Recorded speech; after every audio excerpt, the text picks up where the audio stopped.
Hi നമസ്കാരം. നിങ്ങൾ ഒരു റീറ്റെയിൽ സ്റ്റോറിലാണോ ജോലി ചെയ്യുന്നത് എങ്കിൽ ഒരുപക്ഷെ നിങ്ങളുടെ ദിവസം തന്നെ കുളമാക്കാൻ കെൽപ്പുള്ള ഒരു ചോദ്യം അല്ലെങ്കിൽ ഒരു പരാതി നിങ്ങളെന്നും കേൾക്കുന്നുണ്ടാവും. അതെ, കസ്റ്റമേഴ്സ് വിലയെക്കുറിച്ച് പരാതിപ്പെടുമ്പോൾ നമ്മൾ എന്തു ചെയ്യും? ഈ ഒരു ബുദ്ധിമുട്ടേറിയ സാഹചര്യത്തെ എങ്ങനെ ഒരു കിടിലൻ അവസരമാക്കി മാറ്റാം എന്ന് നമുക്ക് നോക്കാം. ഈ ഒരു ഡയലോഗ് ശരിക്കും പറഞ്ഞാൽ റീറ്റെയിലിൽ ജോലി ചെയ്യുന്ന ആർക്കും ഒരു പേടി സ്വപ്നം തന്നെയല്ലേ? ഇത് കേൾക്കുമ്പോഴേ നെഞ്ചിലൊരു കൊള്ളിയാൻ മിന്നും. അയ്യോ, ഇനിയിപ്പോൾ എന്തു മറുപടി പറയുന്നോർത്ത് നമ്മളൊന്ന് പതറാറില്ലേ? ഇവിടെ നമ്മളൊന്ന് പിഴച്ചാൽ, അതായത് ശരിയായൊരു മറുപടി കൊടുത്തില്ലെങ്കിൽ രണ്ട് കാര്യങ്ങളാണ് സംഭവിക്കുക. രണ്ടും വലിയ നഷ്ടങ്ങളാണ്. ഒന്ന്, ആ കച്ചവടം അപ്പം തന്നെ പോകും. രണ്ട്, അതിനേക്കാൾ വലുത് ആ വന്ന കസ്റ്റമർക്ക് നമ്മളിലുള്ള വിശ്വാസം അതങ്ങ് പോയി കിട്ടും. പിന്നെ അവർ തിരിച്ചു വരില്ല. പക്ഷേ ഒരു നിമിഷം നമുക്കിതൊന്ന് തിരിച്ചാലോചിച്ചാലോ? ഈ പറയുന്ന പരാതി എപ്പോഴും ഒരു നെഗറ്റീവ് കാര്യം തന്നെയാണോ?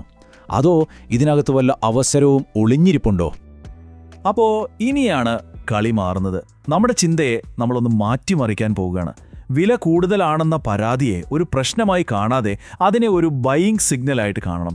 ഒന്ന് ആലോചിച്ച് നോക്കിയേ, ആ സാധനം വാങ്ങാൻ താല്പര്യമേ ഇല്ലെങ്കിൽ അവരെന്തിനാ നമ്മളോട് സംസാരിച്ച് സമയം കളയുന്നത്? മിണ്ടാതങ്ങ് പോയാൽ പോരെ?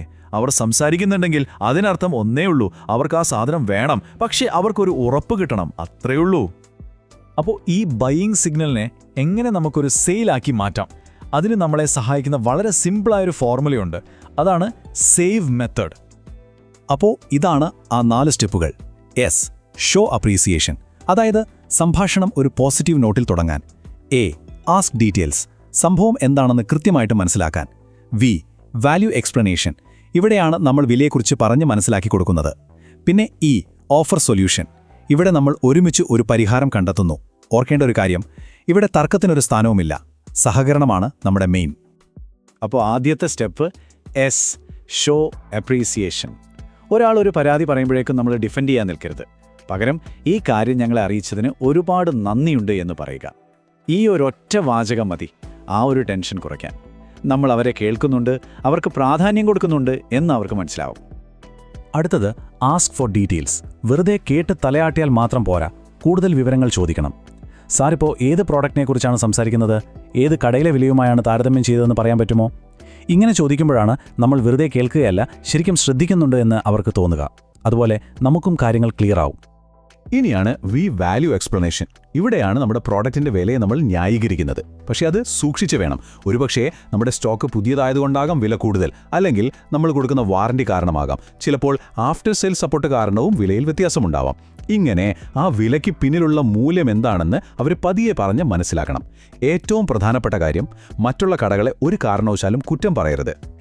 അവസാനമായി ഈ ഓഫർ എ സൊല്യൂഷൻ. ഞാനൊന്ന് ചെക്ക് ചെയ്യട്ടെ, നിങ്ങൾക്ക് ഏറ്റവും ബെസ്റ്റ് വാല്യൂ തരാൻ ഞങ്ങൾ നോക്കാം എന്ന് അവർക്കൊരു ഉറപ്പ് കൊടുക്കണം. ഇതിനർത്ഥം എപ്പോഴും വില കുറച്ചു കൊടുക്കണം എന്നല്ല. ചിലപ്പോൾ അവർക്ക് നമ്മുടെ ലോയൽറ്റി പോയിന്റുകൾ കൊടുക്കാൻ പറ്റുമായിരിക്കാം, അല്ലെങ്കിൽ കുറച്ചുകൂടി നല്ലൊരു ഓപ്ഷൻ കാണിച്ചു കൊടുക്കാൻ പറ്റും. എന്തായാലും അവർക്കൊരു പരിഹാരം കൊടുക്കുക, അതാണ് നമ്മുടെ ലക്ഷ്യം. ശരി, അപ്പോൾ ഇത്രയും പറഞ്ഞ കാര്യങ്ങൾ പ്രവൃത്തിയിൽ വരുമ്പോൾ എങ്ങനെയിരിക്കും? അതായത് ശരിയായ രീതിയും സാധാരണ നമ്മൾ വരുത്തുന്ന തെറ്റുകളും തമ്മിലുള്ള വ്യത്യാസം എന്താണെന്ന് നോക്കാം. ഈ ഒരു വാചകം ശരിക്കും ശ്രദ്ധിച്ചോളൂ. നിങ്ങൾ പറയുന്ന ആ വിലയൊന്ന് കാണിക്കാൻ പറ്റുമോ? ഞാൻ ചെക്ക് ചെയ്തിട്ട് നിങ്ങൾക്ക് ഏറ്റവും നല്ലൊരു ഓപ്ഷൻ കിട്ടാൻ സഹായിക്കാം.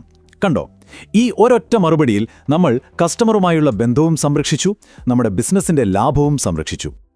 ദാ ഈ വ്യത്യാസമൊന്ന് നോക്കിയേ.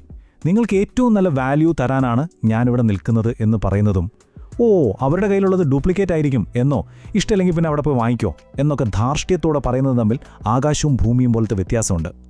രണ്ടാമത്തെ രീതിയുണ്ടല്ലോ, അത് നമ്മുടെ ബ്രാൻഡിൻ്റെ വിലയാണ് കളയുന്നത്. ഓക്കെ, അപ്പോൾ ഈയൊരു ടെക്നിക്ക് മാത്രമല്ല നമ്മളിവിടെ സംസാരിക്കുന്നത്. ഇതിനെല്ലാം പിന്നിൽ ഒരു വലിയ ഐഡിയ ഉണ്ട്. എന്തുകൊണ്ടാണ് ഈയൊരു സമീപനം ഇത്രയധികം പ്രാധാന്യമുള്ളതാകുന്നത് എന്ന് നോക്കാം. ഈയൊരു കാര്യം എപ്പോഴും നമ്മുടെ മനസ്സിൽ വേണം. വർഷങ്ങൾ കഴിഞ്ഞാലും കസ്റ്റമേഴ്സ് ഒരുപക്ഷെ പ്രോഡക്റ്റിൻ്റെ വിലയൊക്കെ മറന്നുപോയേക്കാം. പക്ഷേ നിങ്ങൾ അവരോട് എങ്ങനെ പെരുമാറി, അവർക്ക് എന്ത് ഫീൽ ചെയ്തു എന്നത് അവരൊരിക്കലും മറക്കില്ല. ആ ഒരു നല്ല അനുഭവമാണ് അവരെ വീണ്ടും നമ്മുടെ കടയിലേക്ക് കൊണ്ടുവരുന്നത്. അതുകൊണ്ട് നിങ്ങളുടെ ടീമിനെ ഇതിനു വേണ്ടി ട്രെയിൻ ചെയ്യുക. ഏതു പരാതി വരുമ്പോഴും പേടിച്ചു നിൽക്കാതെ നല്ല ആത്മവിശ്വാസത്തോടെ ബഹുമാനത്തോടെ കാര്യങ്ങൾ വ്യക്തമായി പറഞ്ഞ് മനസ്സിലാക്കാൻ അവരെ പഠിപ്പിക്കുക. ഇത് നിങ്ങളുടെ ബിസിനസ്സിൻ്റെ വളർച്ചയ്ക്ക് ഏറ്റവും അത്യാവശ്യമുള്ള ഒരു കാര്യമാണ്.